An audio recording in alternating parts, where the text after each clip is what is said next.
So now we're just testing to make sure this batch fits my bike. They always typically do, but we're just going to double test to make sure. And I figured we'd do a quick video on how to install them. It's very simple here. There's one bolt at the front we remove. We'll point this out in a second. And there's 2 bolts in the back. I've already just removed them. With the new kit comes new hardware. So you've got 2 16mm bolts for the back and 1 20mm for the front with these billet alloy washers.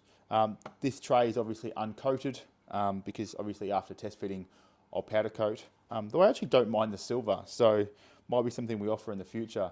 But simply enough, you remove the 1 bolt. You don't remove both because that's the thing that holds your battery clamp in, and if you do that then your battery rubber will fall out and you'll have to reposition that.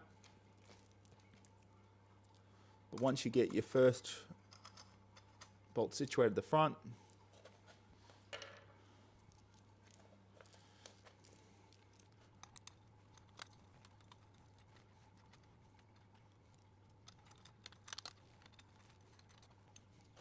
once you've got all bolts in, tighten up evenly. I usually start with the front one. They don't need a whole lot of tension.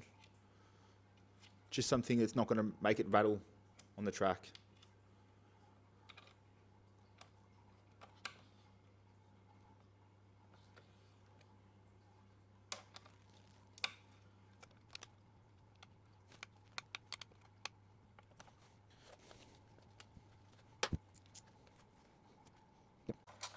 So why did I make these originally?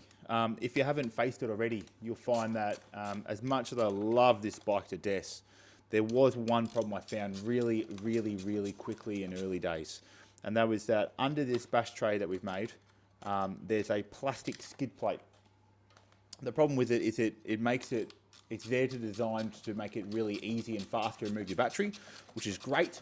The problem is that it doesn't take a whole lot of force or much to happen to release the clip on it. And what happens is the trap door, which I'll show you in a second, opens up, flaps down in front of the bike in the opposite direction if you want to grab things on the track. And it gets ripped off, breaks all your plastics here. You can see all that needs to happen is it takes an impact. That clip does that. Very simple to happen. This door flaps open, and then that takes an impact and breaks all apart. Mine's been fixed a couple of times, which is why it's a little bit more wobbly than it used to be.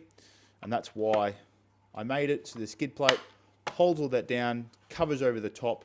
And look, to be honest, 2 other mates with the same bike as this. And amazingly, all 3 of us has wrecked our bottom plastics now and all replaced them more than once. I've got a couple of good shots of them going down from track, grinding on a log and ripping it open and wrecking it, which is why I made it. And hey, since then, we've never had a problem since. Yes, it takes 5 minutes longer to take out your battery. I know that some people like to do that while they're traveling and stuff. It's not anything I've ever done. But yeah, it's a quick, easy thing to remove anyway, if that's the case. I'm just putting my original one back on that's been on here for the last year. I've given this a couple of hard hits, and the worst case scenario I've ever done is take off some powder coat. Yeah. Thanks for watching.